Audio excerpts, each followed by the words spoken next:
Néstor Caputo es el coordinador de la Secretaría, también está José Luis Herrera, que es el subsecretario de Asuntos Estudiantiles de la universidad. Les damos la bienvenida, una vez más que agradecidos por acompañarnos en las actividades que llevamos adelante desde nuestro área. Hoy nos convoca a la actividad que tiene como título La trata de personas con fines de explotación sexual y laboral. Contamos con dos expositoras que vienen del Programa Nacional de Rescate y Acompañamiento a Personas Damnificadas por el Delito de Trata del Ministerio de Justicia y Derechos Humanos de la Nación, a quien les voy a dar ya la palabra para que las escuchemos a ellas, que es a quienes queremos escuchar. Por un lado, nunca les pregunté si empieza Edith o Maida, pero bueno, tenemos a Edith Leiva, que es licenciada en Trabajo Social, es coordinadora del equipo técnico de campo, y a Maida Franco, que es integrante del equipo técnico del programa. Así que muchísimas gracias, chicas, por brindarnos el tiempo y la buena voluntad y la buena predisposición por estar acá con nosotros. Así que, todos ustedes. Bueno, muchas gracias. En realidad nosotras agradecidas por el espacio.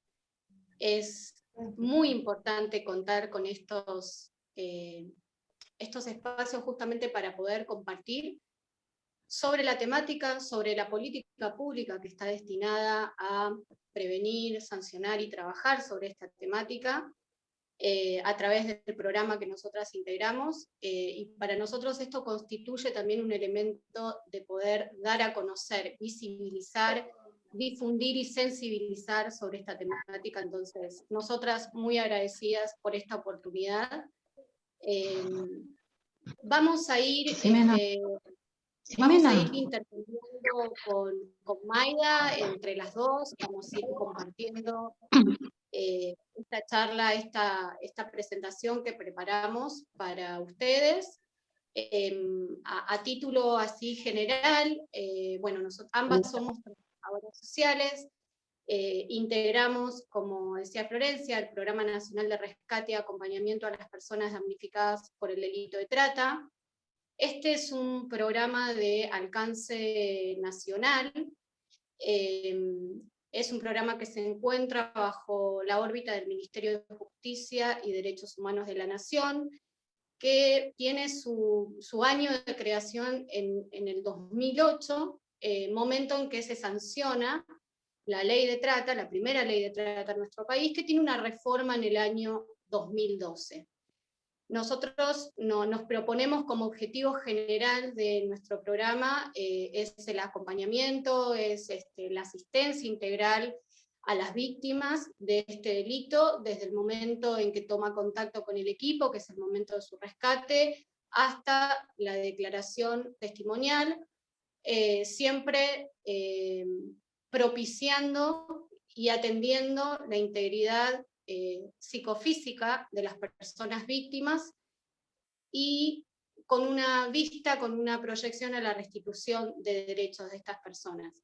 Nosotros pensamos este espacio, junto con Maida, contarles un poco sobre la temática, contarles un poco cómo la temática se presenta, se manifiesta en nuestro país, cuáles son aquellos mitos, ¿no?, que se construyen y que se tienen sobre la trata de personas, las finalidades de la trata de personas, y después poder adentrarnos a contarles, bueno, cuál es la política pública que nuestro país, que el Estado Nacional tiene en función de esta temática, ¿no? Y ahí les contaremos un poco cómo es nuestro trabajo, cómo nosotras estamos organizadas internamente dentro del Programa Nacional. Y bueno, y después habíamos también pautado con Néstor dejar un espacio por si alguien tenía alguna pregunta, alguna duda, poder profundizar en algún aspecto que nosotras hayamos tocado.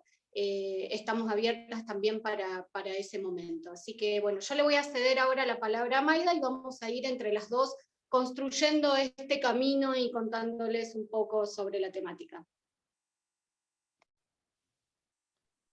Buenas tardes, gracias por el espacio, por participar de este encuentro. Bueno, como dijo Edith, vamos a intentar ir haciendo un ida y vuelta entre algunas cuestiones. No estoy muy en conocimiento de compartir pantalla, así que lo que vamos a hacer es compartir la pantalla como me salió, así que más que nada es a modo orientativo, digamos, vamos probablemente hacer un ida y vuelta sobre estas cuestiones, pero más que nada como para ir manteniendo también un eje desde el cual, digamos, vamos a ir trabajando. Edith mencionó que a lo largo de la exposición, una de las cuestiones que queríamos mencionar son los que tienen que ver con los mitos y con algunas cuestiones que se escuchan frecuentemente en función de lo que se entiende por trata de personas. En la placa nosotros vemos algunas de ellas que son las que consideramos o que nosotras nos acordamos como que son más frecuentes y con las que por ahí nos encontramos en la cotidianeidad de nuestro trabajo o en las áreas en las que participamos también. Estas cuestiones que tienen que ver con estos mitos y preconceptos, digamos, en función de la trata, vamos a ir deconstruyendo a medida que vayamos avanzando un poquito con la exposición y vayamos contando un poquito cuál es nuestro trabajo al interior del Programa Nacional de Rescate y Acompañamiento a las Víctimas Damnificadas por el Delito de Trata.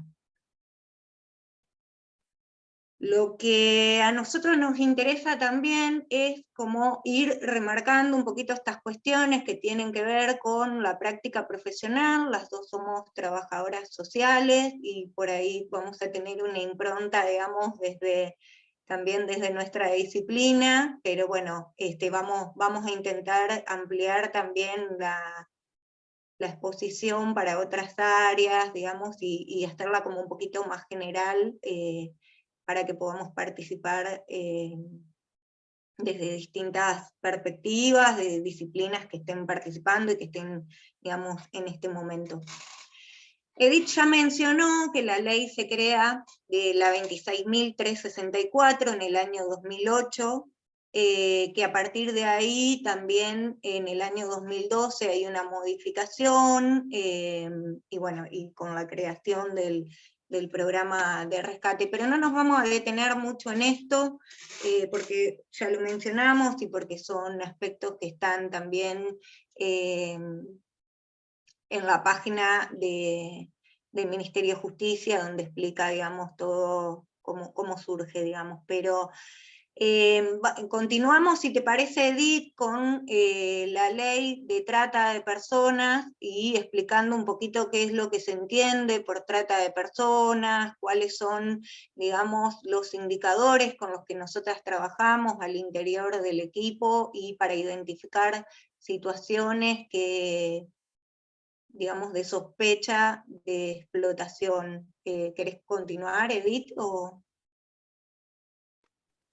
Sí, dale, vamos avanzando. Quizás yo puedo desordenarme un poco respecto de las presentaciones bueno, iba a decir filminas y eso iba a denotar mi edad, es el PowerPoint,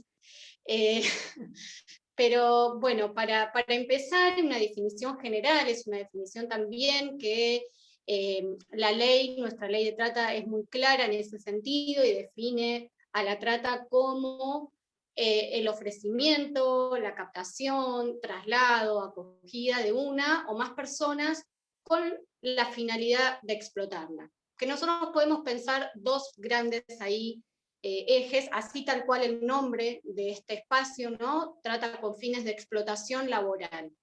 Luego la ley nuestra va a definir, bueno, ¿qué es, no? Explotación, y va a definir distintos tipos de explotación, pero de forma general los podemos agrupar en explotación sexual, explotación laboral.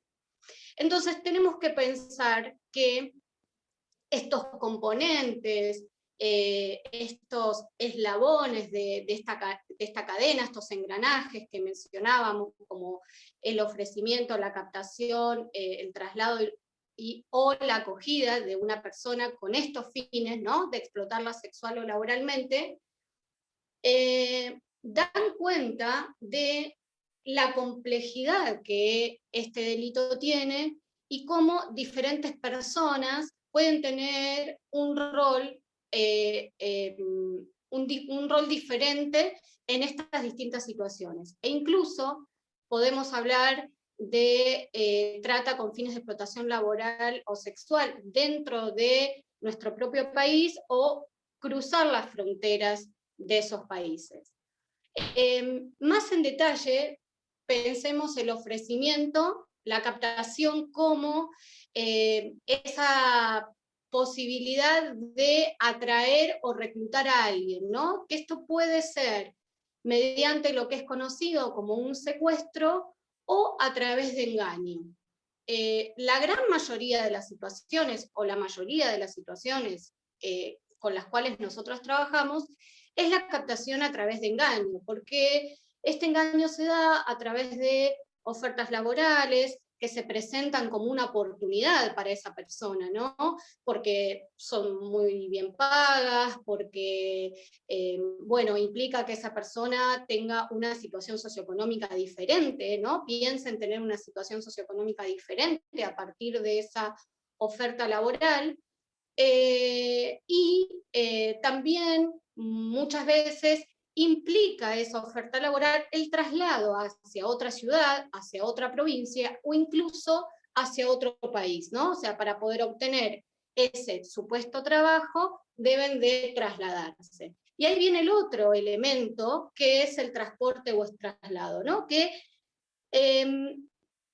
lo que hace es el desplazamiento de esa persona o esas personas desde el lugar donde estas personas son oriundas, desde el lugar de origen de estas personas, hacia este lugar de destino. Y muchas veces este traslado es facilitado por las tratantes, explotadores, explotadoras, por ejemplo, otorgándole un dinero para pagar el pasaje, ¿no? Como en forma de adelanto, o directamente le compran el pasaje y esa persona va a la ventanilla y retira directamente el pasaje. Otro de los elementos que mencionábamos es la acogida o la recepción de una persona o más personas. Esta acogida o recepción consiste en ofrecerle un lugar de alojamiento. Por lo general, estos lugares de alojamiento son también los lugares donde las personas también son explotadas, y en relación a esto, también hay que pensar que el otorgar, brindar estos espacios de alojamiento también permiten a los explotadores, explotadoras, un mayor control sobre esas personas. Entonces, todos estos elementos que nosotras mencionamos dan cuenta, como decía hace un rato, de la complejidad, ¿no?, del delito, cómo una persona, por ejemplo, puede recibir una oferta de trabajo en su provincia, en su país de origen. Esta oferta de trabajo puede terminar resultando engañosa porque no es la tarea que se ofrece, las condiciones no son las que se habían acordado previamente. Le pueden decir que le pagan el pasaje, pero después ese dinero les es exigido como devolución, y ahí comienza lo que es una deuda. Entonces ahí vemos cómo en una situación como la descripta van apareciendo esto, ¿no? El ofrecimiento, la captación y el traslado. Y esta persona es recibida en estos lugares de explotación donde, decíamos, ahí es donde residen y donde también trabajan. Lo que agregaría también es que en general en el circuito, digamos, en los indicadores puede no estar algunos de ellos también, pero siempre y cuando dé cuenta de que el fin último iba a ser la explotación de esa persona. Esto pasa generalmente cuando las víctimas son interceptadas, por ejemplo, en el traslado, y no llega a concretarse la explotación. Ahí, digamos, hay otras cuestiones que se tienen en cuenta para definir el delito, que tienen que ver con, bueno, además de que esa persona fue captada, que había, por ejemplo, una situación de vulnerabilidad de por medio, que se da cuenta de esas cuestiones, esa persona, el fin último, iba a ser la explotación. Más allá de que la explotación no se haya concretado, digamos, esa iba a ser la finalidad. Entonces, en esas cuestiones también hemos intervenido, digamos, por ejemplo, cuando se interceptan víctimas que están llegando a una terminal de ómnibus o que están siendo trasladadas, ya sea en vehículos particulares o también en colectivos en la ruta. O sea, estas situaciones también se han dado, y estas situaciones también dan cuenta, digamos, de los indicadores, aunque no se haya concretado la explotación.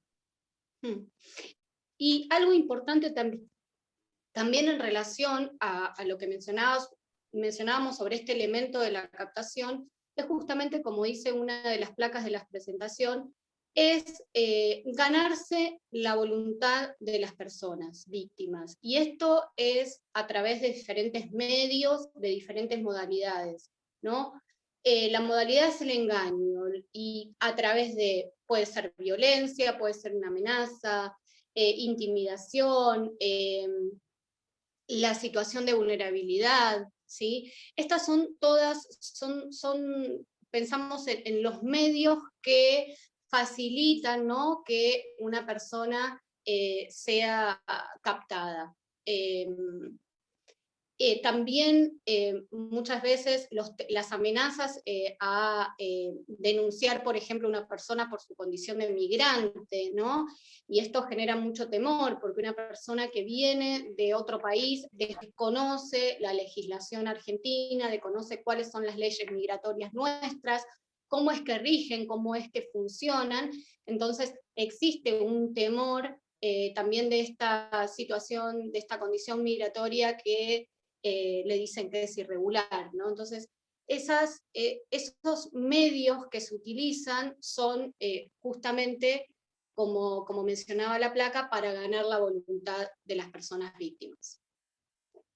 Sí, yo lo que agregaría en este aspecto también tiene que ver con el traslado de la persona, digamos, vinculado a esto que estabas comentando de la migración, porque puede ser ya sea desde una provincia de nuestro país o desde otro país, digamos, pero siempre, digamos, la modalidad del traslado tiene que ver con estas cuestiones, que la víctima desconoce, digamos, cómo se manejan las instituciones o el lugar donde digamos, va a ser acogida y donde va, digamos, a concretarse la explotación. Y además esta cuestión de la ruptura de los vínculos o el alejamiento, digamos, de los vínculos familiares, de las redes de contención, que contribuyen a agudizar la situación de vulnerabilidad de las personas.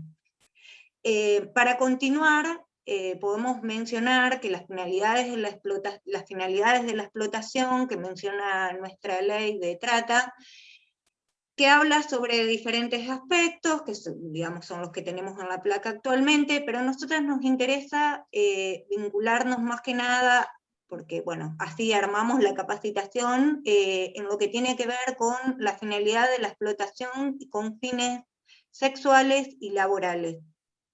Antes de involucrarnos específicamente en esas cuestiones, lo que queríamos mencionar también es otro de los aspectos que menciona acá la placa de la ley 26.842 del año 2012, que menciona que el consentimiento de la víctima, es decir, que la víctima haya en un principio aceptado las condiciones para el traslado o para la oferta laboral que recibió, digamos, no sería causal de exhibición de responsabilidad de las personas, digamos, que hayan estado involucradas en esta situación. Esto lo que quiere decir es que ninguna persona puede consentir su explotación, ¿no? Esto va como un poco vinculado desde este lugar, digamos, porque en ocasiones lo que pasaba antes era que quedaba como un bache cuando decían, bueno, pero si esta persona aceptó las condiciones y estuvo en estas condiciones y dice que continúa sosteniendo que consciente, digamos, bueno, eso con la reforma de la ley, digamos, ya no se sostiene. Siempre y cuando, digamos, estén, digamos, expuestas las condiciones y todo lo que tiene que ver, digamos, con los indicadores que mencionamos, que se pueda dar cuenta de que hubo una situación, un aprovechamiento de la situación de vulnerabilidad, que hubo un traslado, o que hubo, digamos, una acogida, y que si se concretó o no la explotación, si el fin último iba a ser ese. Pero bueno, ese es un aspecto importante que queríamos destacar también, porque por más que la víctima, digamos, al momento, por ejemplo, un juicio oral, que pueda llegar a decir, no, pero en realidad yo estaba en este lugar porque acepté las condiciones, bueno, digamos, esas condiciones no son, digamos, tenidas en cuenta en ese momento, justamente porque dan cuenta las características en las que se encontraba, y bueno, el circuito, digamos, de lo que serían los indicadores de explotación pueden, digamos, están a la luz de los hechos. Ahora si nos... Sí. Antes de pasar, ¿no?, a pensar, a repensar estas cuestiones y cómo nosotros podemos estar ante una situación de explotación sexual o laboral, importante remarcar una cosita que viene atada a lo que veníamos charlando, en relación a los elementos, estos elementos que mencionábamos que componen, ¿no?, la trata, que pueden darse, como decía Mayda anteriormente, pueden darse uno o dos, ¿sí? No es necesario que estén todos los componentes. La finalidad es la explotación. Puede ser que la explotación no se concrete porque esa persona es rescatada antes de que la explotación se concrete, logra pedir ayuda antes. Puede ser también, como decíamos, ¿no?, que una persona cumpla un determinado rol, otra cumpla otro, pero también puede ser que sean redes más pequeñas, ¿no?, que no sea una gran red de trata, sino que la misma persona que hace el ofrecimiento es la misma persona que es la que explota laboral o sexualmente a esa persona, ¿sí? Así que podemos hablar de grandes redes de trata, podemos hablar de situaciones que las puede llevar a cabo una sola persona, ¿sí? Y bueno, ahora sí, May, si querés avanzamos en... teníamos las finalidades de la explotación, que están muy claras en la ley, ¿sí? Como verán, la ley enumera varias. Nosotros vamos ahora a desarmar un poquito más, a ver, bueno, ¿a qué nos referimos con explotación laboral? ¿A qué nos referimos con explotación sexual? ¿Sí? La explotación sexual constituye una de las formas más extremas de violencia de género. En general, las mujeres suelen ser captadas con fines de explotación sexual, así como jóvenes, niñas, personas de género disidente, donde son ubicadas en lugar de subordinación, despojada de decisión, de autonomía y de la disposición del propio cuerpo. Entre estos lugares donde puede concretarse la explotación con fines sexuales, pueden ser lo que se llaman prostíbulos, bares, pool, departamentos privados, casas de masajes, casas de relax, restaurantes, están con distintos nombres, con diferentes eufemismos, donde en realidad, digamos, la explotación sexual se está concretando. Pero bueno, en definitiva, digamos, lo que quiero como dar cuenta con esta cuestión es que no solo, digamos, son los llamados prostíbulos, whiskerías, digamos, sino que estos lugares, digamos, pueden estar con distintos nombres, en distintos lugares, o sea, hay departamentos privados, no sé, en una ciudad, hay en las afueras, hay a la vuelta de la esquina, digamos, se puede estar en cualquier circunstancia, digamos. En cuanto a la explotación con fines sexuales, digamos, lo que nosotros remarcamos siempre tiene que ver con que hay un aprovechamiento de la situación de prostitución y del cuerpo de una persona, donde una tercera persona obtiene un rédito económico o algún tipo de provecho acerca de esta situación.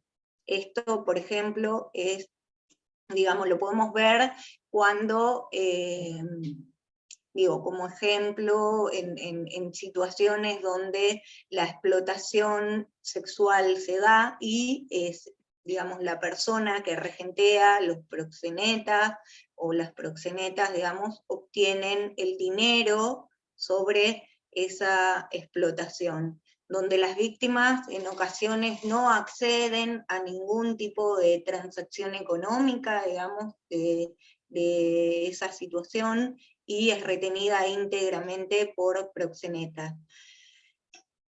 Hay diferentes circunstancias también, porque, por ejemplo, nosotros en la intervención cotidiana del programa también nos encontramos con lugares llamados departamentos privados, donde hay una retención de un porcentaje de ese dinero, y no hay digamos, una retención de todo el dinero, pero sí de un porcentaje. Entonces estas situaciones también están consideradas, digamos, dentro de lo que el programa entiende como explotación, digamos, sexual en estos aspectos.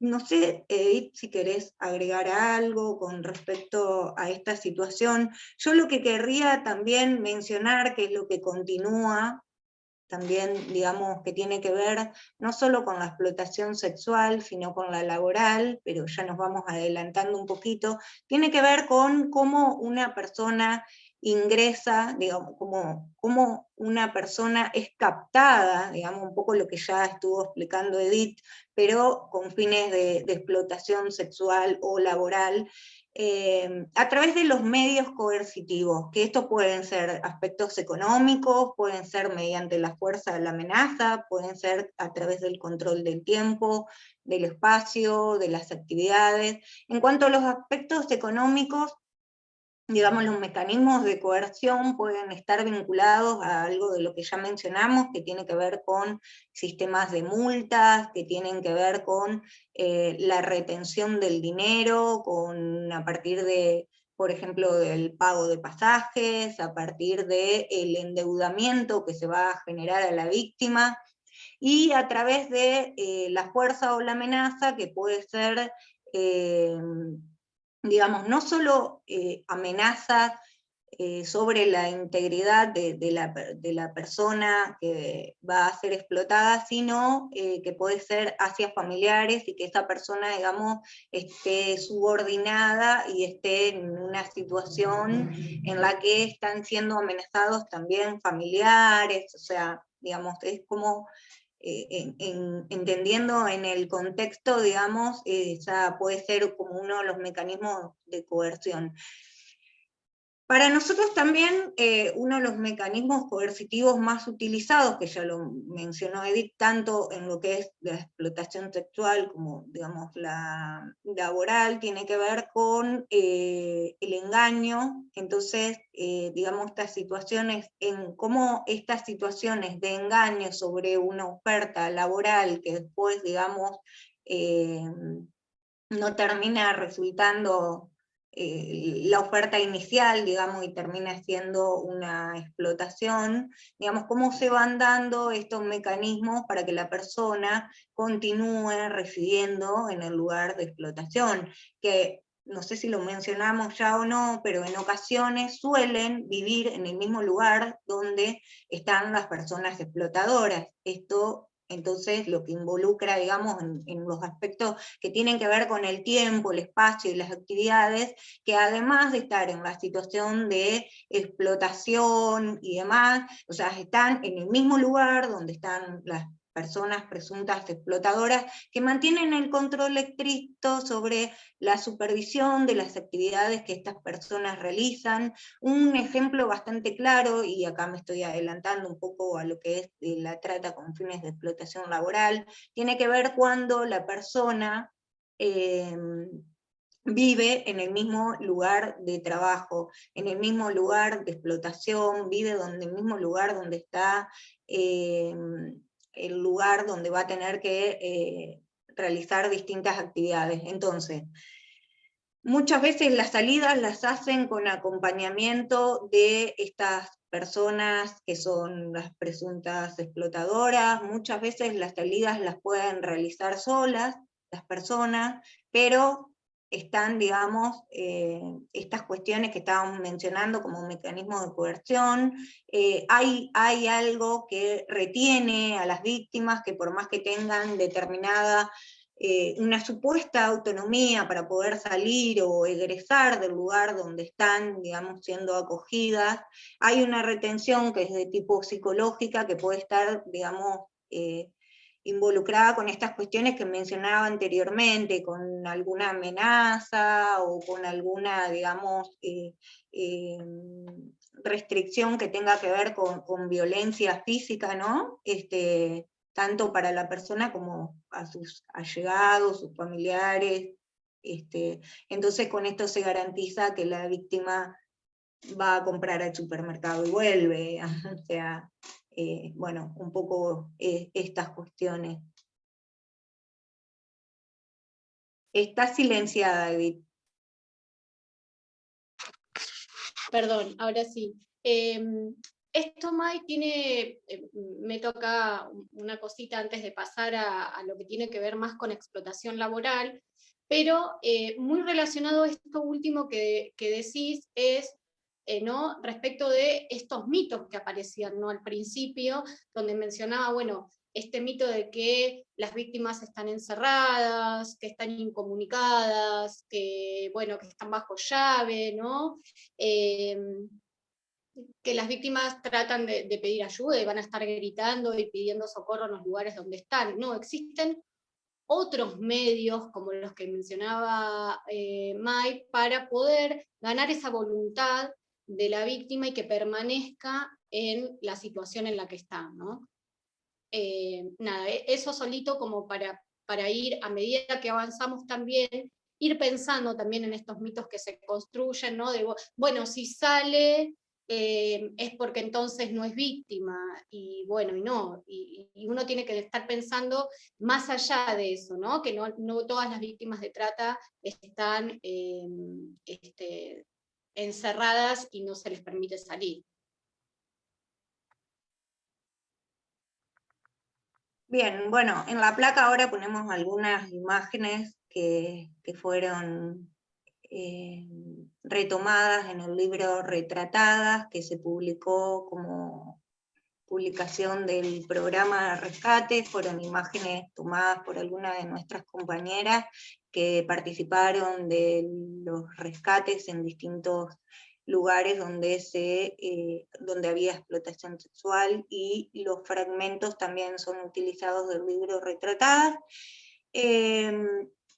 Vamos avanzando, así a medida que vaya viendo algunas preguntas, después vamos a ir contestando, o algunas cuestiones que se nos hayan pasado por alto, seguramente, porque en la cotidianeidad es probable que digamos que podamos ir como pasando algunas cuestiones de alto que en este momento no fueron surgiendo. Bueno, en cuanto a la explotación laboral, bueno, acá tenemos algunas de las imágenes también que corresponden al libro Retratadas, que también está en la página del Ministerio de Justicia, por si a alguien le interesa también lo pueden descargar desde ahí, está en formato PDF. Y la explotación laboral, en general, se asocia, digamos, a algunos aspectos que tienen que ver con situaciones que exceden el trabajo no registrado. ¿Qué aspectos tener en cuenta para definir si estamos frente a una situación de trabajo no registrado o si estamos frente a una situación de explotación laboral? Como indicadores, algunos de los que mencionamos acá en la placa tienen que ver con el tiempo de trabajo. Hay lugares donde las jornadas laborales inician, por ejemplo, entre las 5 y 6 de la mañana y se extienden hasta las 10, 11 de la noche. Hay jornadas que son muy extenuantes. La remuneración percibida, puede haber algún tipo de remuneración escasa, o puede no haber ningún tipo de remuneración. Cuando no existen remuneraciones, algunas de las cuestiones que podemos mencionar también que surgen a menudo, por ejemplo, en talleres textiles o en lugares de cosecha o en zonas rurales, muchas veces se le propone a la persona que, o se les indica, digamos, que el salario, la remuneración, lo van a cobrar con posterioridad a finalizar las tareas. Entonces, digamos, ese dinero que tendría que ver con la remuneración que la persona iría a recibir, se va a ir como guardando de alguna manera, y cuando la persona quiera regresar a su lugar de origen, se le va a reintegrar, que se le va a dar todo ese dinero. Estas son algunas de las modalidades que también solemos ver de manera cotidiana.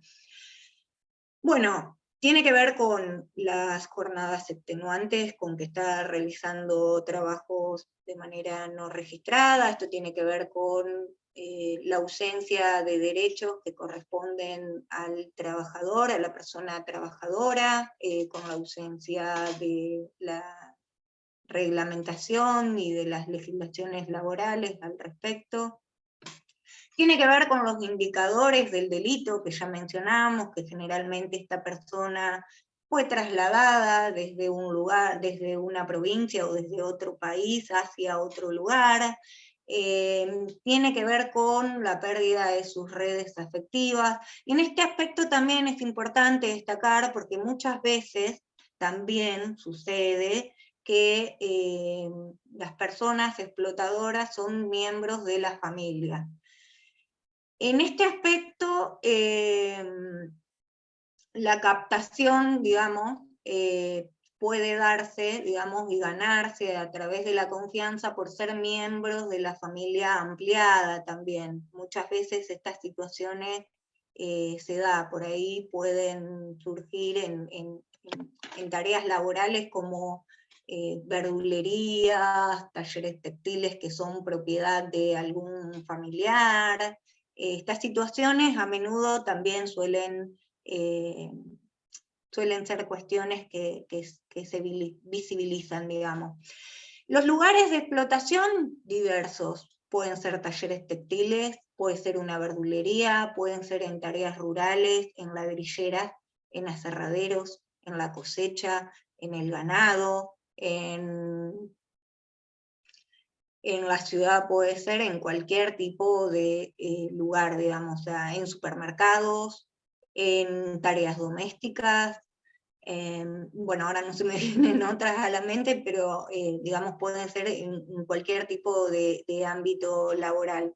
Acá tenemos mencionado también restaurantes,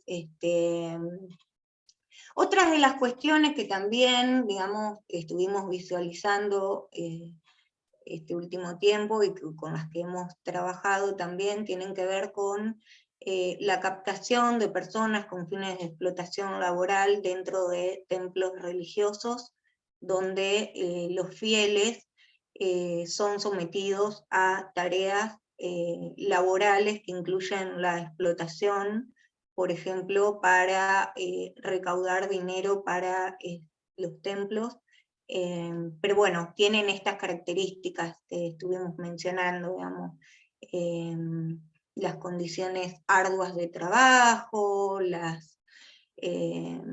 falta de todo tipo de regulación laboral, Otras de las cuestiones que también se estuvieron trabajando tiene que ver con el tráfico de drogas, con las que se llama mula, digamos el traslado de estupefacientes en los genitales generalmente, y bueno, son algunas de las cuestiones, digamos, con las que hemos trabajado en este tiempo.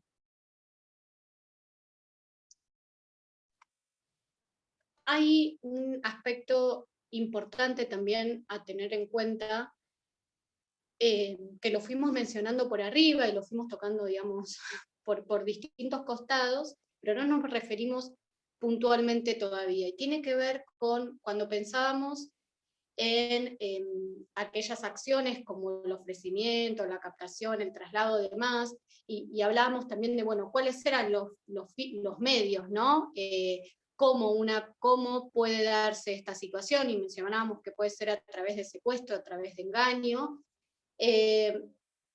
Uno de esos modos, uno de esos medios también, es el aprovechamiento de la situación de vulnerabilidad. Y esto es algo con lo cual nosotras desde el programa trabajamos también muy fuertemente, que es ese aprovechamiento de la situación de la vulnerabilidad de las personas víctimas, de las cuales los tratantes, las tratantes, explotadores, explotadoras, se aprovechan.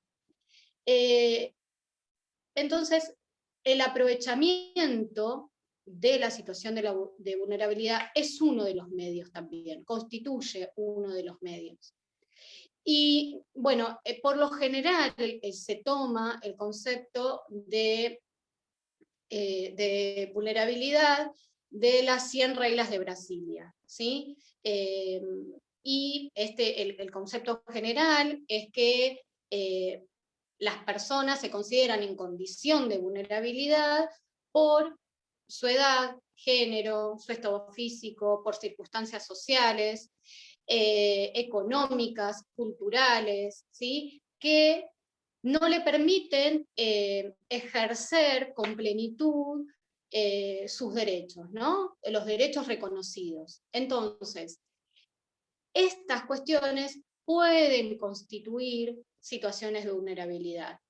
Decíamos, la edad de una persona puede ponerla en una situación de mayor vulnerabilidad, si esa persona tiene una discapacidad también, si pertenece a por ejemplo, una comunidad indígena, si es una persona migrante, si es una persona en condiciones socioeconómicas de pobreza, pobreza estructural, el género de una persona, ¿sí? Entonces, estos son todos factores que hacen a la situación de vulnerabilidad de una persona. Obviamente que nosotras pensamos que esas vulnerabilidades se nos presentan en la realidad, ¿no? Si lo pensamos esto, lo que decía al principio es como más a nivel general y conceptual. Ahora, estas vulnerabilidades se nos presentan en los hechos concretos, se nos presentan en las personas, en la realidad con las cuales trabajamos. Entonces nosotros la tenemos que pensar la vulnerabilidad justamente como un concepto que es dinámico, ¿sí? Que hay que pensarlo, que varía de acuerdo a todos estos factores que fuimos mencionando, que también están aquellos elementos relacionados con el contexto en el cual está esa persona, y estos condicionantes pueden estar siendo favorecidos, propiciados, aprovechados e incluso sostenidos y mantenidos por los propios tratantes, ¿no? ¿Para qué? Para poder de esta forma tener un mayor control sobre las personas víctimas. Entonces, por ejemplo, una persona que tiene que trasladarse de una ciudad a otra, de una provincia a otra, de un país a otro, implica que no tenga esas redes de contención socioafectiva, sociofamiliares cercanas, ¿no? El desconocimiento del lugar donde se encuentran, el desconocimiento de los derechos. Podríamos pensar también el desconocimiento de las leyes migratorias, ¿no? Hay mucha hay mucha amenaza respecto de esto. Y también puede haber también puede presentarse también como una idea de una relación afectiva, amorosa también con él y la tratante. Nosotros tenemos muchos casos que esa captación, ese engaño, empieza a través de las redes sociales, a través de una relación de tipo, sí, afectiva, amorosa, y en realidad esa es la vía para la captación, ¿sí? Entonces, nosotros al momento de trabajar, y ya para ir metiéndonos un poco más a lo que es el trabajo concreto de nosotras dentro del programa y cómo el programa lleva adelante la política pública, nos resulta muy necesario tener presente esta multiplicidad de factores, de variables que atraviesan a las poblaciones con las cuales trabajamos, ¿no? Y que es una situación problemática multidimensional, ¿no? Y así la tenemos que pensar, porque eso nos permite también pensarla de este modo y tener en cuenta que hay una multiplicidad de factores que atraviesan a estas poblaciones con las que trabajamos. Eso nos permite también pensar en aquellas estrategias más integrales, ¿no? Entonces, como uno piense la problemática, también de eso depende aquellas estrategias de intervención que puede dar. Y Sí, podemos ir avanzando con el programa. Sí, May, perdón. No hay problema. No, lo que agregaría en esta situación es que estas diversas situaciones de vulnerabilidad en general las vemos plasmadas cuando las personas aceptan condiciones de trabajo que no son del todo las adecuadas, por ejemplo, cuando va a aceptar una condición de trabajo no registrado, pero que mejoraría las condiciones socioeconómicas a las que tiene acceso. Por ejemplo, cuando esta oferta laboral incluye un trabajo que va a ser en el cuidado de niñez, por ejemplo, pero que va a garantizar el alojamiento también, y que va a garantizar, por ejemplo, el acceso a la escolaridad también.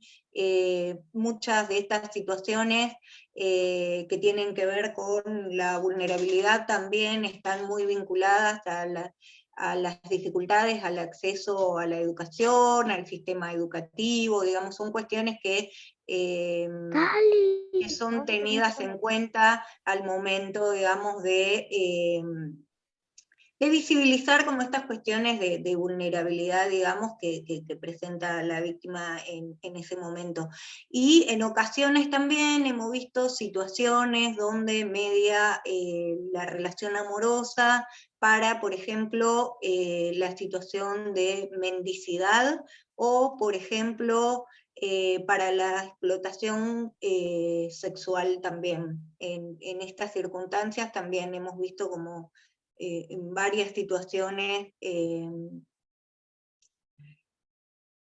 ejemplos, digamos, de lo que estaba comentando. Para ir avanzando y que quede como un poco más claro nuestra presentación del principio, vamos a volver y vamos a comentar que el programa funciona dentro del Ministerio de Justicia desde el año 2008, y está conformado por equipos interdisciplinarios para el rescate y la asistencia a la víctima. Tiene áreas específicas. El programa tiene un área de administración, un área jurídica, personal que está abocado a la seguridad del refugio, tiene la línea 145, que en esta nos vamos a detener más adelante porque hicimos una presentación específica para esto. Tiene un área de enlace y articulación institucional, donde se hacen, digamos, todo lo que tiene que ver los nexos con otras instituciones y con otras áreas, organismos gubernamentales, con el área del sector de informes, con el de capacitación y sensibilización. Bueno, estas son un poco las grandes áreas, digamos, que el programa contiene, y dentro de las profesiones se encuentran psicólogos, psicólogas, trabajadoras sociales, politólogas, abogados, abogadas, operadores médicos, personal de la Policía Federal de Argentina, que trabaja específicamente para el Programa Nacional de Rescate y que está especializado en el abordaje de víctimas de trata. En general van a escuchar que vamos a hablar de psicólogas y trabajadoras sociales, porque somos las que actualmente conformamos el equipo de terreno y de la coordinación del programa de rescate. Al momento de la asistencia, pues eso nos vamos a abocar un poco más con estas cuestiones, o desde este aspecto, digamos. El programa siempre trabaja a partir de un oficio judicial, que puede ser del Ministerio Público Fiscal o de alguno de los poderes judiciales. Llega un pedido de intervención desde estos organismos para que el programa intervenga. Puede ser en diferentes aspectos, puede intervenir en allanamientos, puede intervenir en el acompañamiento y la asistencia a una víctima en instituciones. Estos pueden ser en instituciones de salud, en municipios, en comisarías, en algún lugar donde una víctima se haya podido acercar en búsqueda de asistencia, o algún profesional haya detectado una situación que tenga indicadores, sospechas, digamos, de que pueda tratarse de una situación de explotación sexual, y que haya ingresado, por ejemplo, a través de la línea de 145, y en función de la urgencia de la situación interviene el Ministerio Público Fiscal, en diferentes aspectos también que tienen que ver con el acompañamiento a víctimas para las declaraciones testimoniales, en las instancias de instrucción, en las instancias de sala Gesell para la declaración. Hay personal especializado también, psicólogas que hacen las cámaras Gesell. Hay también instancias en las que el programa interviene en la asistencia de personas que no permanecieron a resguardo, pero creo que en la siguiente filmina damos cuenta de eso, así que te dejo la palabra, Edith, por si querés ir agregando algo. Perdón, estaba silenciada. Solo para sumar algo respecto de estos equipos interdisciplinarios, ¿no? Resulta muy, muy importante. La interdisciplina es algo complejo de lograr, ¿no? Yo siempre digo que no es que nos juntamos varios que somos de distintas disciplinas y con eso tenemos conformado un equipo interdisciplinario, ¿no?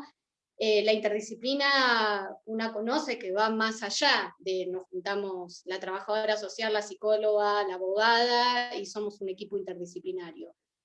Nosotros tratamos de hacer efectivo, ¿no? ese concepto, llevarlo realmente al lugar donde la interdisciplina resulta compleja, porque lo es, por supuesto, lograr trabajar interdisciplinariamente respetando, ¿no?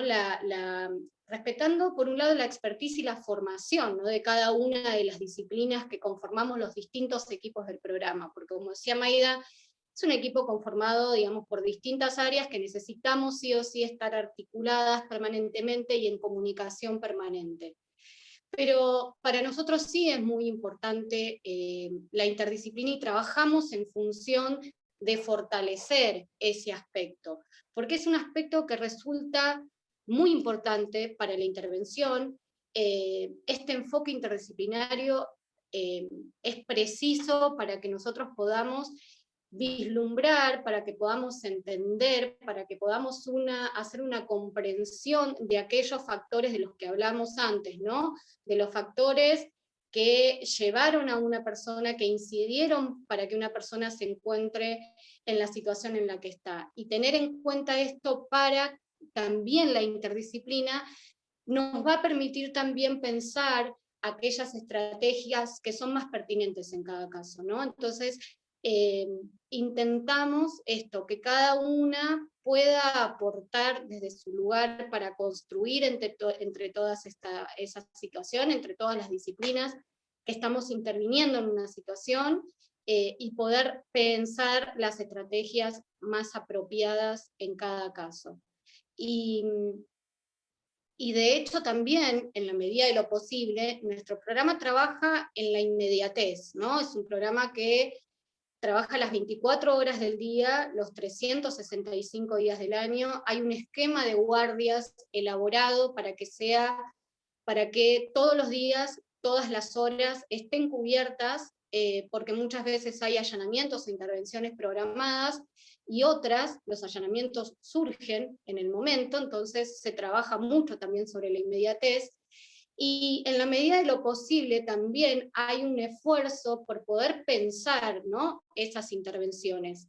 Es decir, tenemos intervenciones de todo tipo, puede ser con niñeces y juventudes, entonces sabemos que tenemos compañeras dentro de los equipos que han tenido un recorrido profesional en esa temática, entonces son las personas que generalmente van a esas intervenciones, otras que están, digamos, que las podemos ver más trabajando sobre vejeces, otras sobre discapacidad, otras que han tenido un tránsito en situaciones de violencia, y bueno, y de eso se trata, ¿no? Me parece que eso también es un trabajo diario en este programa y en todos los equipos, de proponernos poder fortalecer y resaltar aquellas experiencias que todas llevamos, y que todas tenemos, anteriores a nuestra inserción en el programa, y mientras, ¿no?,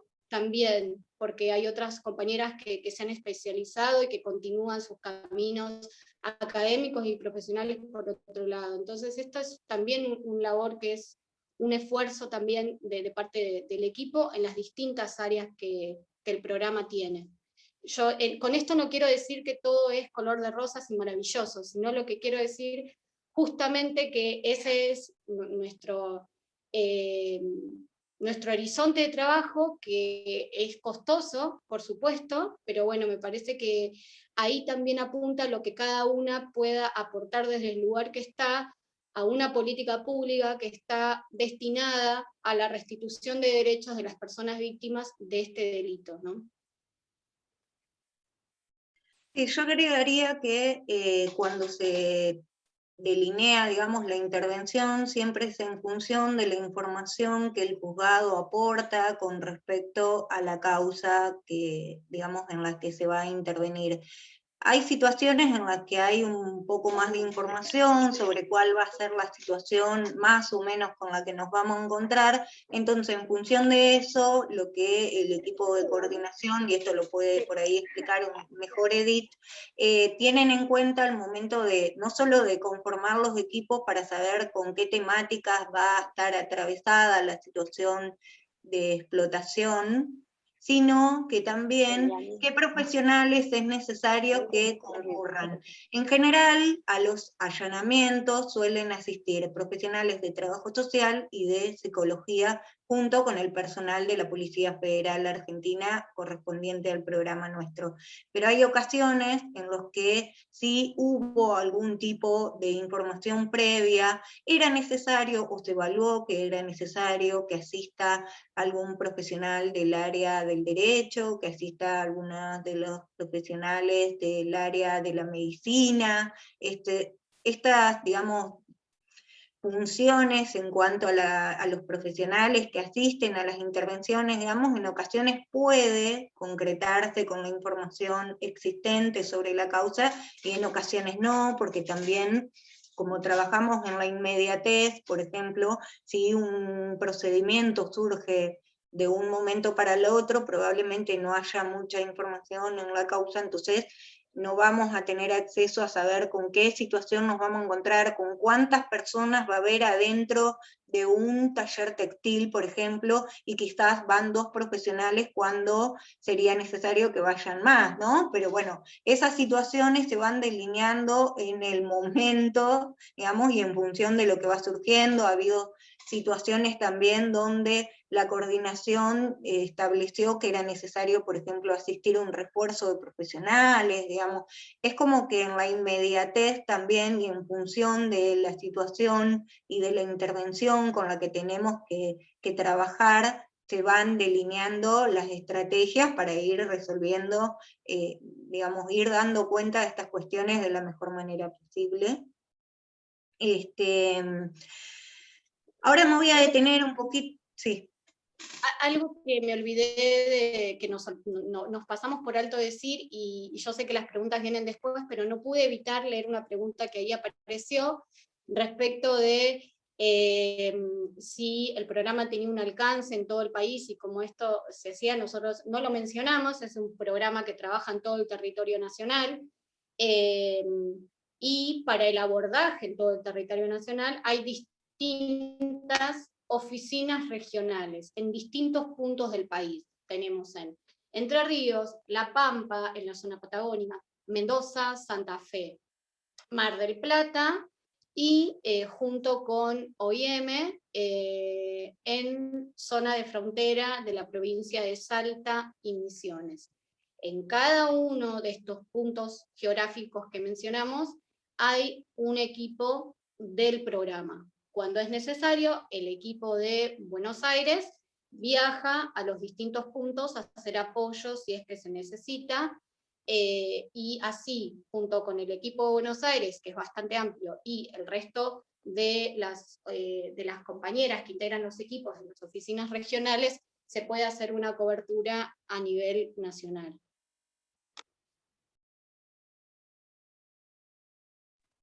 Bien, yo lo que quería mencionar también es que, por ejemplo, en el marco de un allanamiento que es liderado por una orden de un juez, que interviene digamos, una fuerza de seguridad, nosotros trabajamos con Policía Federal Argentina, con Policía de la Ciudad, con Gendarmería, con Prefectura, digamos, con la fuerza de seguridad que esté a cargo del procedimiento, que son los encargados de la seguridad de las presuntas víctimas en el lugar de explotación y de los organismos que también asisten al allanamiento para la asistencia. Cuando asistimos a los procedimientos, en general solemos tener una reunión previa con la fuerza para que también, digamos, podamos aceitar algunas cuestiones que tienen que ver con el desarrollo del procedimiento. Siempre se enfatiza en la importancia de que el programa de rescate tenga el primer contacto con las víctimas. Una vez que las condiciones de seguridad del lugar están garantizadas por la fuerza, nosotras ingresamos al lugar. En general, si hay personas que pueden ser identificadas como imputados o como presuntas personas explotadoras, se las separa de las que serían las presuntas víctimas, y a partir de ahí nosotros tenemos el contacto con estas personas donde, bueno, explicamos un poco cuál es la situación, que se está en el marco de un allanamiento, explicamos los alcances del programa, y si están dadas las condiciones de estas personas, sostenemos una entrevista en el mismo lugar donde se produce el allanamiento. Hay veces que esto es posible, hay veces que no, hay veces que las entrevistas se pueden concretar, hay veces que no se puede porque hay otras urgencias, como por ejemplo urgencias médicas y de salud, y hay que llamar a una ambulancia, por ejemplo.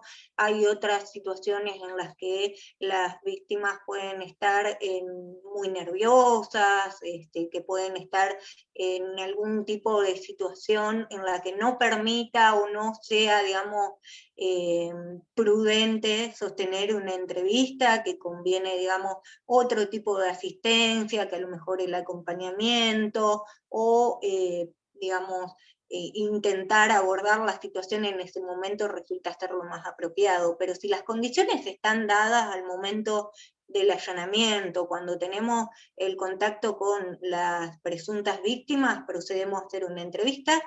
Ahí es donde la entrevista está, digamos, orientada, es una entrevista abierta, siempre, digamos, se intenta, o sea, está toda esta cuestión de escuchar a la víctima, pero ir como orientando, ¿no?, la escucha a estos aspectos que tienen que ver con detectar los indicadores del delito y visualizar también, a raíz del relato de las personas, cuál ha sido su trayectoria de vida, cuál fue su situación en el lugar de explotación, cómo llegó al lugar, cómo se estableció el traslado, cuál era el vínculo, si los conocía o no a las personas explotadoras con anterioridad de su lugar de origen o no. Bueno, todas estas cuestiones como que se van, digamos, armando en el transcurso de la entrevista, que posteriormente van a tener que ver con cómo delineamos también la estrategia de intervención al momento del rescate, porque hay personas que puedan plantear que quieren volver, que quieren regresar a sus ciudades de origen, hay personas que te digan que no quieren volver, que quieren quedarse en el país o en la provincia donde están actualmente. Digamos, estas cuestiones tienen que ver con lo que va surgiendo de la entrevista, con el trabajo en terreno, con la coordinación constante, digamos, con nuestras compañeras también que están interviniendo al momento del allanamiento, con el área de coordinación, que también siempre está en constante contacto, digamos, al momento del procedimiento, en el caso también de que haya que hacer algún tipo de consulta con organismos también, digamos, como se va delineando un poco la situación, no solo en cuáles son las urgencias del momento, sino que cuáles serían las expectativas también, y cuáles son los deseos de esta persona, de si quiere permanecer en esta ciudad, de si quiere aceptar el resguardo que se le propone desde el programa, se explica en qué consiste, digamos, tiene que ver cómo esta persona también percibe la asistencia. De ninguna manera la asistencia es impuesta. Hay montones de situaciones en las que se ha ofrecido resguardo y el resguardo ha sido rechazado, o sea, digamos, no siempre la persona considera que el resguardo es, digamos, lo que quiere, lo que necesita, lo que, digamos, está deseando en ese momento, ¿sí?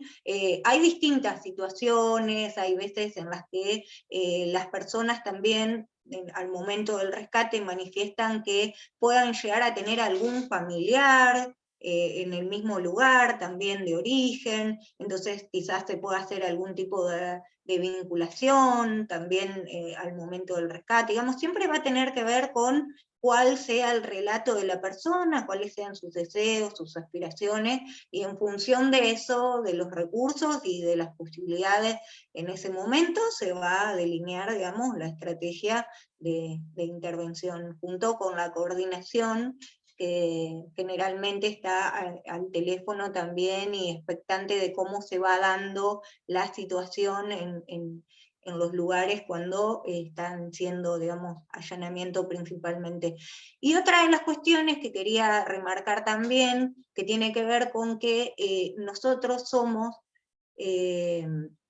quienes estamos en el lugar, quienes tomamos el primer contacto con las víctimas, que vemos en qué situación estaban, no solo a raíz de lo que pueda surgir en la entrevista del relato oral de esa persona, sino también a raíz de la observación, las condiciones habitacionales en las que estaba esa persona, si son similares a las de los explotadores, de las personas explotadoras, si las los presuntos tratantes estaban en una casa, por ejemplo, y en otro lugar estaban las víctimas, o sea, todas estas cuestiones que tienen que ver con lo visual, con la observación, digamos, también forman parte de la intervención, y en algunos aspectos somos como los ojos y digamos, la escucha activa también del magistrado interviniente en ese momento, porque en función de lo que va surgiendo de la entrevista, en función, digamos, de las observaciones y de cómo se va brindando todo lo que tiene que ver con el procedimiento, cuando la fuerza hace la comunicación con el juzgado, nosotras también solemos tener ese espacio para poder expresar cuáles son las situaciones que se venían dando, cuáles son también las apreciaciones profesionales con respecto a con respecto al relato y a la situación en general del lugar. No sé, Edith, si querés agregar algo. Solo algo mínimo, estas apreciaciones profesionales y también toda esa información, ¿no?, que se releva de las entrevistas que se realizan, eso es comunicado a través de un informe al juzgado que está interviniendo y que solicita la intervención del equipo de nuestro programa. Luego se envía un informe completo con consideraciones profesionales también. Y también se está en permanente comunicación también con la autoridad judicial que está interviniendo, porque muchas veces en el marco de un allanamiento o de una entrevista, puede ser en un hospital, por ejemplo, o en algún otro organismo gubernamental, género, puede ser desarrollo social, muchas veces también a raíz de la entrevista surgen ciertas cuestiones que requieren de tomar una decisión urgente de parte del Poder Judicial. Entonces, también es un trabajo de alguna manera articulado donde el equipo hace una evaluación inmediata de la situación y también en ese momento se pueden disponer, sugerir, solicitar determinadas medidas de acuerdo a la situación que esté la persona. Sí, o convocar a organismos también, convocar a niñez, por ejemplo, también es o a veces se acercan también en algunos municipios de área de desarrollo social, digamos, siempre a raíz de la sugerencia de lo que surge en el lugar y de lo conversado con el magistrado que interviene en la causa y que está a cargo del procedimiento.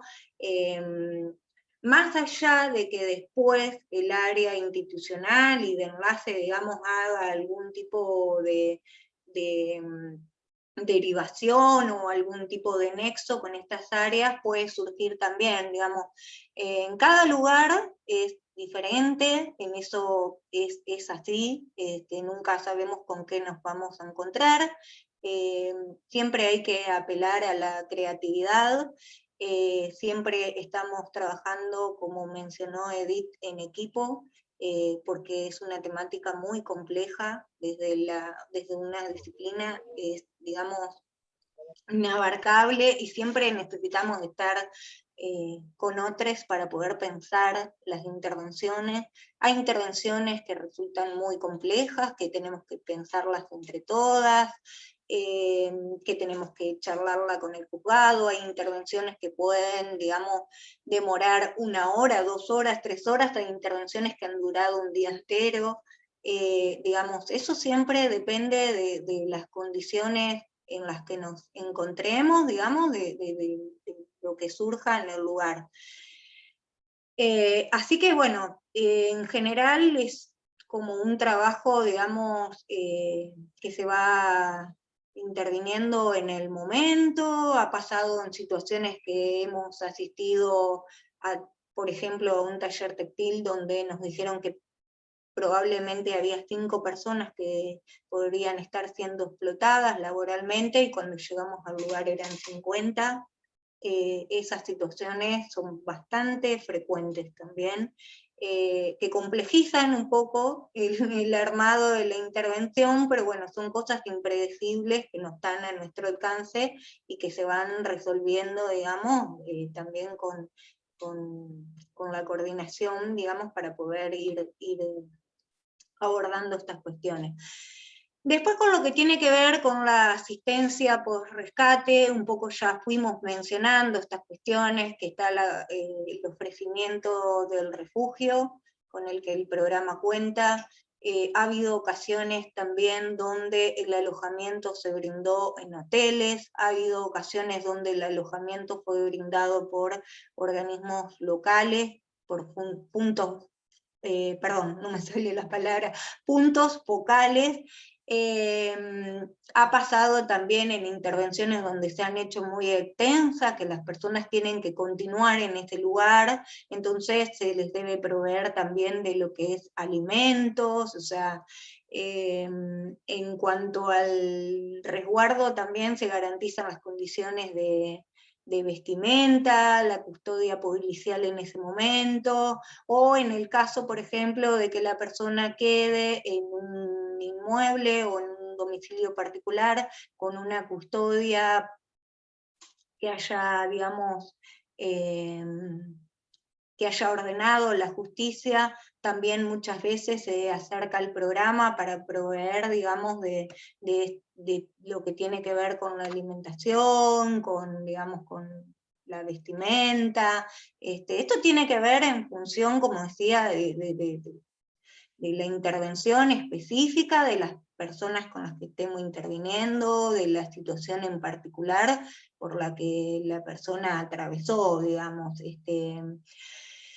Después no sé si lo mencionamos en algún momento, pero en general, nosotros, el programa de rescate, trabaja desde lo que es el rescate de la víctima hasta la declaración testimonial, pero hay veces en la que esto también se extiende, y en ocasiones más allá de la declaración testimonial, en la instancia, digamos, de instrucción, también se acompañan muchas veces lo que tienen que ver con declaraciones en juicios orales, lo que tiene que ver con asistencia también de las víctimas que, digamos, continuaron en comunicación con el programa, digamos, ha habido diferentes situaciones en las que se intervino, digamos, también posdeclaración. O sea, esto digamos, en general se sostiene, pero bueno, ha habido situaciones excepcionales donde también se ha trabajado sobre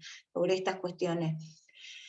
En función de la asistencia posterior a lo que sería el rescate y a lo que sería, digamos, la declaración testimonial, en general esta, digamos, derivación es desde el programa y en función, digamos, de lo que se acuerde con el magistrado interviniente, como para, digamos, continuar con la asistencia de la víctima en otras áreas. Por ejemplo, si la víctima necesita de un hogar para continuar viviendo también, digamos, en función, digamos, de cuál es la situación de la persona, digamos, se va delineando esas estrategias.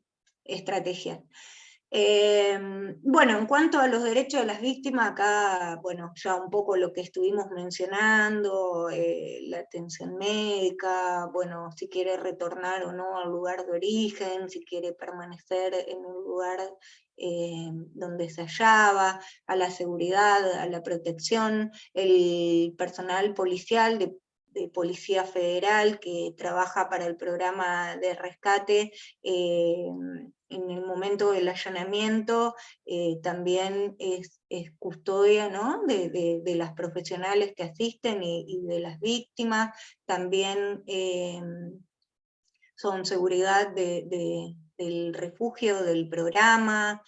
Bueno, los derechos a la asistencia psicológica, a la atención médica, en ocasiones también las profesionales del equipo asistimos al refugio para acompañamientos a turnos médicos, eso también es otra de las áreas donde donde trabajamos con frecuencia. Y después todo lo que tiene que ver con los derechos en cuanto a recibir la información adecuada sobre las instancias, digamos, cómo continúa, digamos, lo que tiene que ver con la investigación judicial y cuál es su situación dentro de ese lugar. Siempre se explica, digamos, al momento del allanamiento que no están siendo acusadas de nada, digamos, siempre porque el impacto que genera el ingreso de la fuerza de seguridad a un inmueble también genera algunas cuestiones en la subjetividad de las personas, y muchas veces sienten que pueden ser acusadas de algo, o como mencionó Edith también, algunas personas migrantes, por ejemplo, que estén en desconocimiento de los derechos migratorios, también pueden pensar que están siendo acusadas de inmigrantes ilegales. O sea, ha habido montones de situaciones en las que han manifestado también sus miedos sobre esa situación, porque en principio no saben a qué se refiere, digamos, la irrupción de la fuerza en ese momento.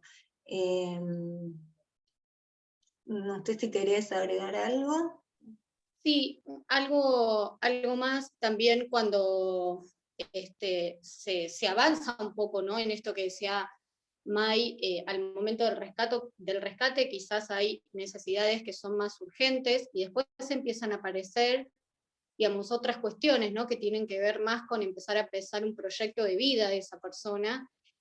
Muchas personas quizás que no son de la provincia donde son rescatadas, o el país de donde son rescatadas, desean o permanecer en nuestro país, o retornar a su país de origen, o retornar a su provincia de origen. Esto también está contemplado como parte de la asistencia integral a las víctimas. Y algo importante que es, dentro del programa existe el área de seguimiento y articulación interinstitucional. Entonces, si bien hay cuestiones que son formales, ¿no?, que uno puede decir, como decía May, después de la declaración, o el programa interviene hasta la declaración testimonial, esos son límites que en la práctica concreta se van corriendo, y lo que existen son puntos focales provinciales de asistencia a las víctimas de trata. Cada una de las provincias de nuestro país ha establecido dentro de su organigrama estatal donde ubica el área de asistencia a las víctimas de trata. Entonces hay provincias donde esos puntos focales de asistencia están en el área de desarrollo social, en otras provincias están en derechos humanos, en otras en género. Entonces cada provincia eligió y definió dónde localizaba estos puntos focales provinciales. Por lo tanto, el área de nuestro programa de seguimiento y articulación interinstitucional, una vez que termina, digamos, el trabajo de nuestro programa, articula inmediatamente con ese punto focal provincial. Y si, por ejemplo, resulta que esa persona se quiere volver a su provincia, que fue rescatada acá en Buenos Aires, quiere volver a Misiones, se trabaja con el punto focal de Misiones, que es donde va a residir esa persona. Si esa persona era oriunda de otra provincia y fue rescatada en Buenos Aires, pero decide quedarse en Buenos Aires, no quiere volver a su provincia de origen, se trabajará con el punto focal de la provincia de Buenos Aires, así como existe también el punto focal de la Ciudad Autónoma de Buenos Aires, que es el programa de trata de la Ciudad de Buenos Aires, por ejemplo. Entonces, eso permite tener o pensar en una asistencia post-intervención del programa bastante más armada, porque estos puntos focales provinciales están comprometidos formalmente a brindar la asistencia integral a las víctimas una vez que finaliza la asistencia de nuestro programa. Por último, queremos mencionar la existencia de la línea 145, ahí la placa la puso May, que es una línea gratuita, que las denuncias pueden realizarse de forma anónima, es una línea que tiene alcance nacional, se puede llamar desde cualquier punto del país, funciona las 24 horas del día, todos los días del año. Se pueden hacer desde teléfonos celulares o desde teléfonos fijos, y también pueden hacerse a través de una dirección de correo. El equipo es el equipo de operadoras que atiende la línea 145, por supuesto que está especializado en la escucha, ¿no? Especializado en la escucha sobre la temática de trata y explotación, así que es un equipo especializado también, el de operadoras de la denuncia. Nosotros siempre decimos, existe también, o debe de existir también un compromiso de cada uno y cada una de nosotras también, y en este sentido lo que permite la línea, al ser también una línea anónima, es que una no se ponga en riesgo al realizar una denuncia, sino que ante la mínima situación que nos haga dudar, podamos contar, porque además de ser una línea de denuncia, es una línea de orientación. Entonces, si nosotras no estamos seguras con la información que vamos a brindar, en la línea 145 también nos pueden orientar, además de tomarnos la denuncia.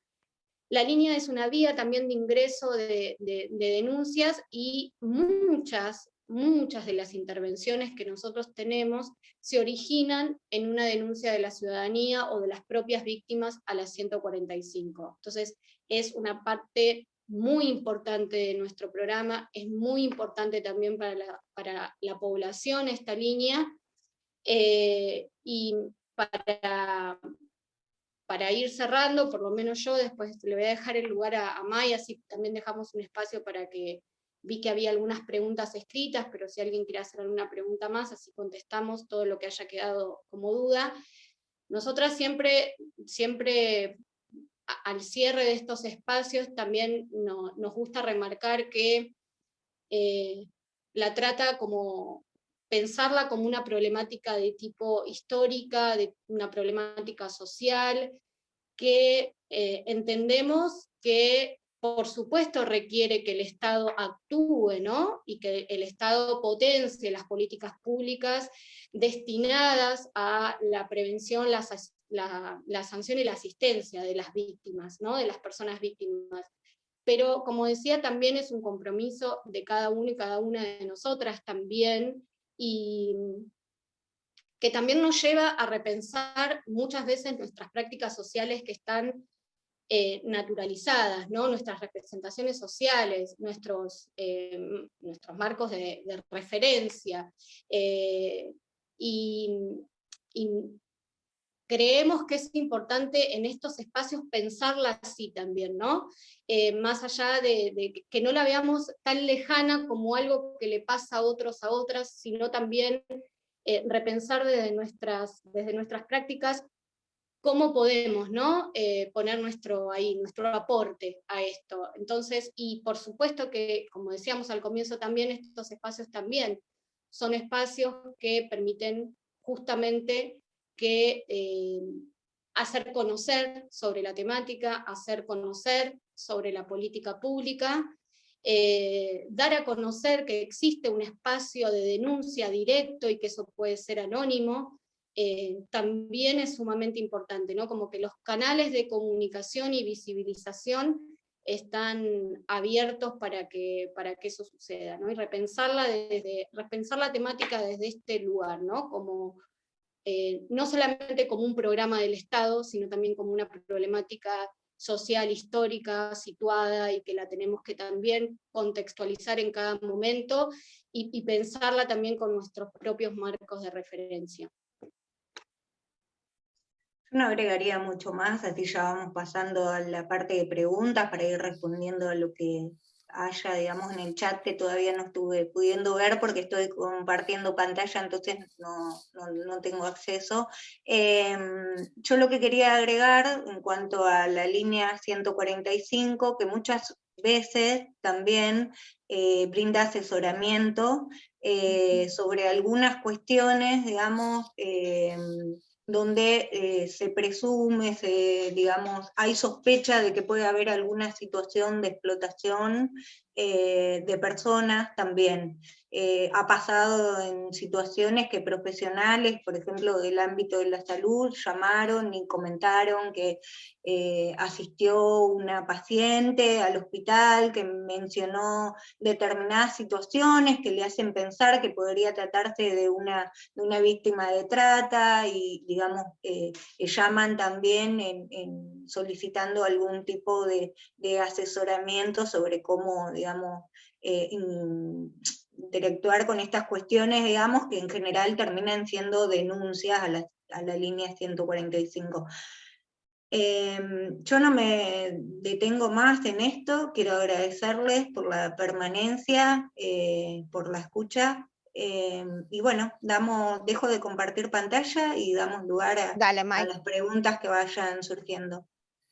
Primero que nada agradecerles, ahí estaba leyendo un poquito en el chat, la verdad es que súper claro, se nota la vocación que tienen y la verdad es que escucharlas es un placer porque la verdad fue súper productiva toda la charla.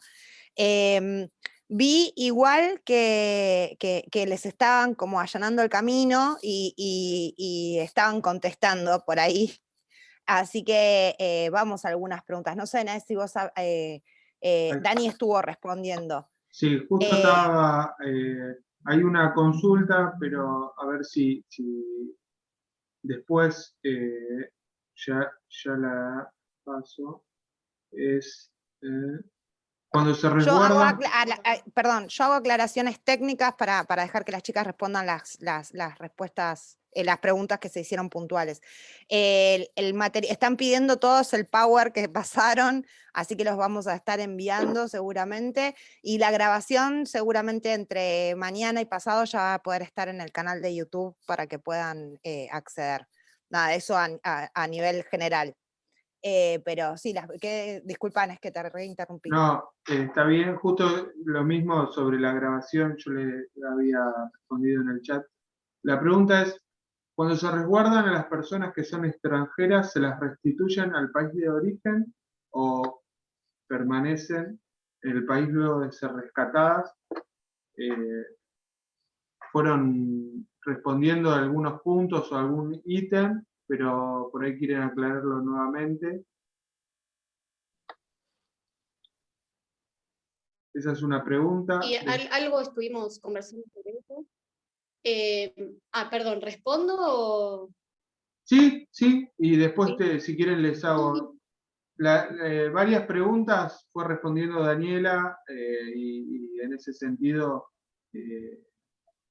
que fueron respondidas, pero quedaron algunas que por ahí ahora surgieron otras, así que se las voy diciendo a medida que van respondiendo, ¿les parece? Sí. Bueno, esta puntualmente algo habíamos adelantado cuando se realiza la intervención y se toma el primer contacto con esa persona. Bueno, ahí luego esa persona va definiendo, ¿no? Bueno, ¿qué es lo que quiere hacer? ¿Se quiere quedar en el país? En caso de que quiera retornar, el retorno forma parte de la asistencia. Así que si esa persona quiere regresar a su país de origen, se garantiza el retorno. Hay gente que está preguntando, perdón. Sí. Pensé que quería agregar esto que sí, se articula con el Ministerio de Desarrollo Social, con la CENAF en general, también para el retorno a otros países. La otra consulta... No, que estaban preguntando cómo pueden acceder en un futuro para ser parte del programa o colaborar y demás. Pueden mandar un CV para formar parte de lo que son los equipos técnicos de campo, del cual formamos, por ejemplo, parte Maida y yo. Se necesita así estar graduado y con matrícula. Después pueden mandar un CV al mail del programa, que ahora lo podemos dejar por acá. Lo dejamos en el chat. Y ahí pueden mandar los CV, ¿sí? Y después, la otra consulta es cuando intervienen niños en esta situación, en este contexto, ¿cómo se articula?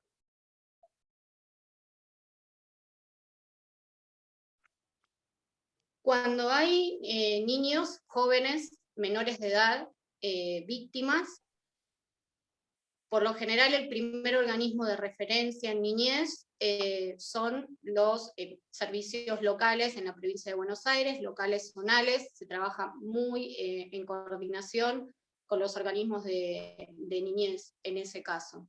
En la ciudad de Buenos Aires es el Consejo de los Derechos, en cada una de las localidades de la provincia de Buenos Aires existen los servicios locales con los cuales se articula, o sea, la primera, como decíamos, ¿no? Nuestro equipo es el que hace el primer abordaje, la primera intervención, la primera contención y asistencia a esa víctima, y después, de acuerdo a las características del caso, eso se va a hacer una derivación, y en este caso, cuando hablamos de niñez y juventud, menores de edad, articulamos con los organismos de niñez correspondientes a cada localidad.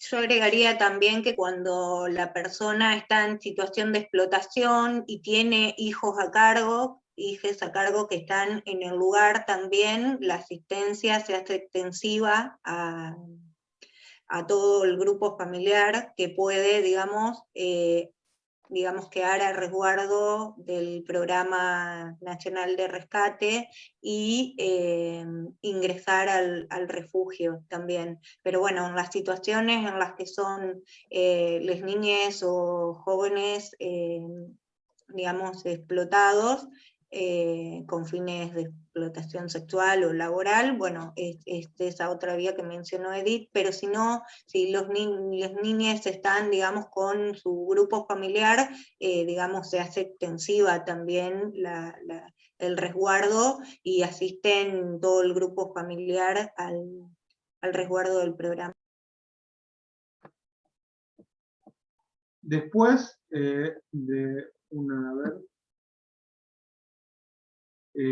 después ya son preguntas específicas con respecto, o sea, acá hay estudiantes y graduados de la carrera de Tecnicatura en Minoría y Familia, la licenciatura en Trabajo Social, y preguntan si va a haber algunas otras charlas con esta temática. La verdad que yo ante todo estoy muy agradecido y la verdad que salió espectacular.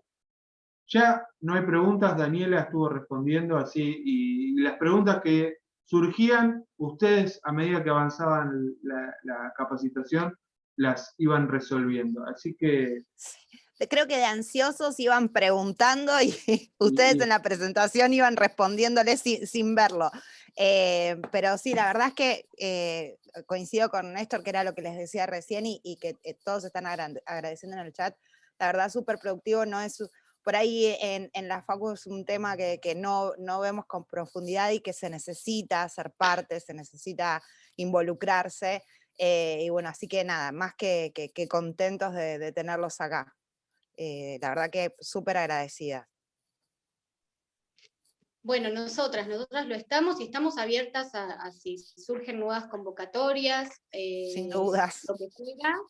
Estamos acá, y recién también, mientras te escuchaba, leía, ¿no?, de que alguien preguntaba, bueno, si sé de una situación de explotación donde denuncio, en la línea 145, y se puede hacer de forma anónima, gratuita, e incluso no solamente una denuncia, sino también un asesoramiento sobre la temática, así que, bueno, acá estamos a disposición, ¿no? Y si hay quienes integran alguna ONG, o si algún otro espacio y necesitan información sobre la temática, porque para nosotros es súper importante que vaya llegando a toda la población esta información, también estamos a disposición, así que les agradecemos mucho.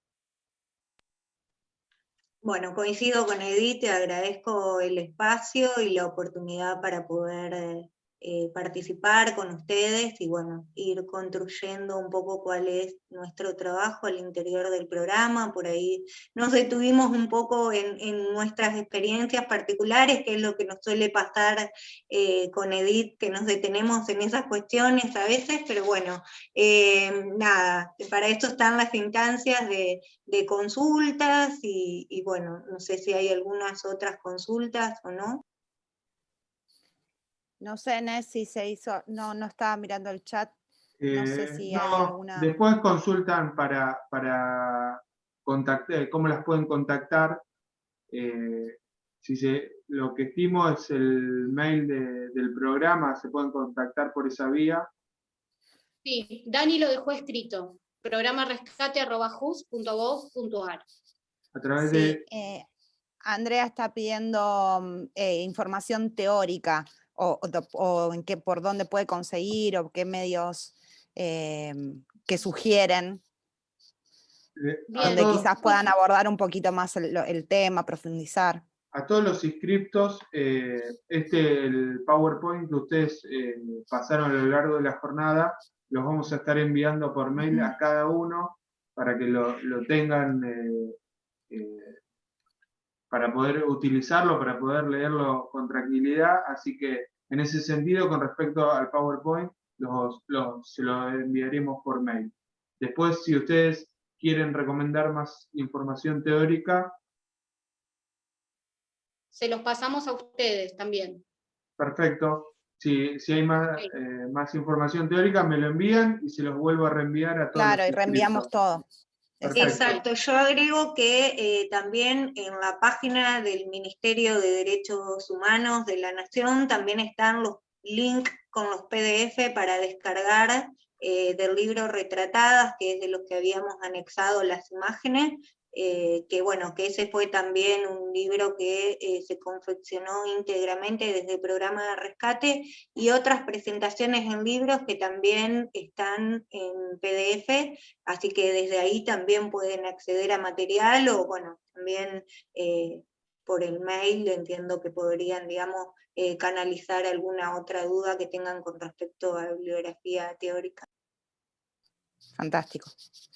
Chicas, muchísimas gracias de verdad, de corazón, y sí, seguramente vamos a estar en comunicación para plantear una nueva charla para quizás el cuatrimestre que viene, así seguimos profundizando sobre la temática. De verdad, muchísimas gracias. Bueno, a y ustedes. muchas gracias a todos los asistentes. Gracias. Muchas gracias Daniela, y gracias a todos los presentes. Los dejamos. Gracias a ustedes. Muchas gracias. Gracias, Edith. Gracias, Mike. Gracias. Chao. Adiós. Chao. Gracias, clarísimo. Gracias.